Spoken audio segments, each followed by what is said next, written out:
I want to bring Mr. Seuer up this time. It takes two to make a fight. And we all here in the upper Midwest hope that Vanda prospers. But when you go to war, you got to have somebody on the other side of the line. Mr. Seuer is going to fill us in.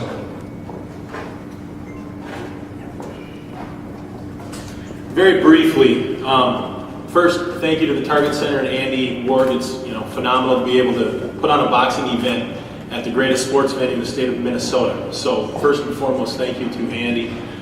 It's phenomenal to be able to work with Scott Ledoux. Thank you to the ALS Foundation for allowing us to work with you.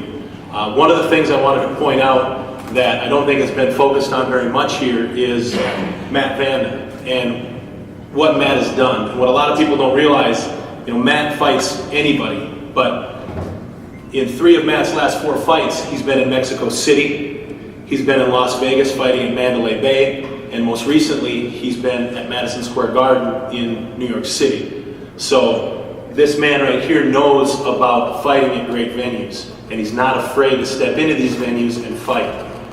The other thing is the opponent that was just finalized for Matt is a man by the name of Carl KJ Nunes. And it's a pretty unique deal where people talk about the separation of MMA and boxing, but what they don't realize is Carl Nunes is an MMA fighter who decided that his career turn needed to be towards boxing. So we've got a guy coming in who thinks that he's going to be a world champion as a boxer, but was also extremely successful as an MMA fighter before he turned his career towards boxing. So it's a great opponent, a guy who wants to become a professional boxer, wants to set his career for professional boxing, who Matt is going to be taking on. A guy who's currently 8-1 as a boxer and 7-2 as an MMA fighter. So, Matt coming off a tough defeat versus John Duddy is stepping right back in the ring, and he's not sacrificing anything to get back in there and get himself back on top. Thank you.